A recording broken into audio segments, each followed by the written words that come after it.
Your Excellency, when we met in Naivasha for the summit, you are very clear in your mind to the governors that UHC must be implemented around this time.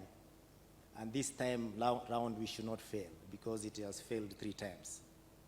And Your Excellency, today we are happy to be here today to witness and congratulate you for the record speed at which you have achieved what we thought would be achieved in several years has been achieved in just several months. On 17th of September, we were convened by the Cabinet Secretary for Health as Council of Governors to be taken through what would be contained in the 4 bills. And I confirm, and you're aware, that we raised a few issues. There was a bit of noise, but that is normal, Your Excellency, because when you're constructing a house, at the beginning, there's usually a lot of noise of several tools being used. But when it comes to the launching of the complete project, it is usually merry and happiness, like you're witnessing today. I want to confirm that we formed a technical committee composed of both the Minister of Health and Council of Governors that looked at all the issues. And I'm here today to confirm on behalf of the Council of Governors that 95% of the issues were addressed, and therefore we are contented because 100% would be a bit abnormal. Your Excellency, of the 4 bills, we have no issues completely with the 2 bills, and that is the digital health bill and the primary care health bill. The other 2 bills, we will not say exactly we have issues. We only ask that we, in the state they are in at the moment, they may not be implementable, but the solution would be to have regulations made in the shortest time possible so that we can make them implementable in a better state. And I'm sure with all the speakers here and the leader of majorities, that is going to be achievable within the shortest time possible.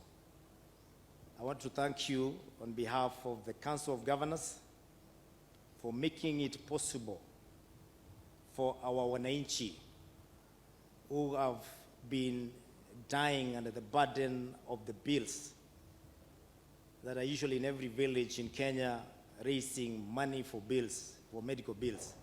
That is now going to be a thing of the past because the social health insurance bill has ensured that we'll have more contribution by all Kenyans, because I don't see, even in the village, one will not be willing to contribute 300 shillings just to secure the future of the family. We want to thank you most sincerely for that.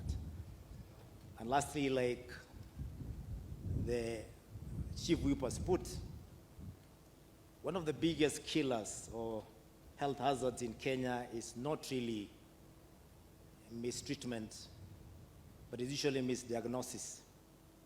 And that happens because in our health space, at the primary level, right at the village, all patients normally have a piece of paper they normally call Kitabu Hospitali. It is usually very expensive in the village. They can't afford a whole exercise book. So you usually cut it into half or quarter, and they carry that as a medical record, and it's kept like a very valuable document. But Your Excellency, if people can lose IDs and passports, what is a medical record? So people always find their way back to the hospitals without that record.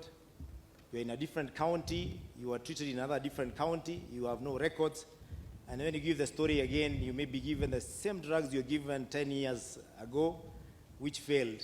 And as a patient, you'll not be able to know. With the digital health bill, it will not be possible for the doctor treating a patient in a different county to be able to access those medical records from another county and do the right diagnosis. That will save a lot of lives, and that is what the future holds for Kenyans. And we can't thank you enough for realizing that health is one very critical thing you'll have for your people above anything else.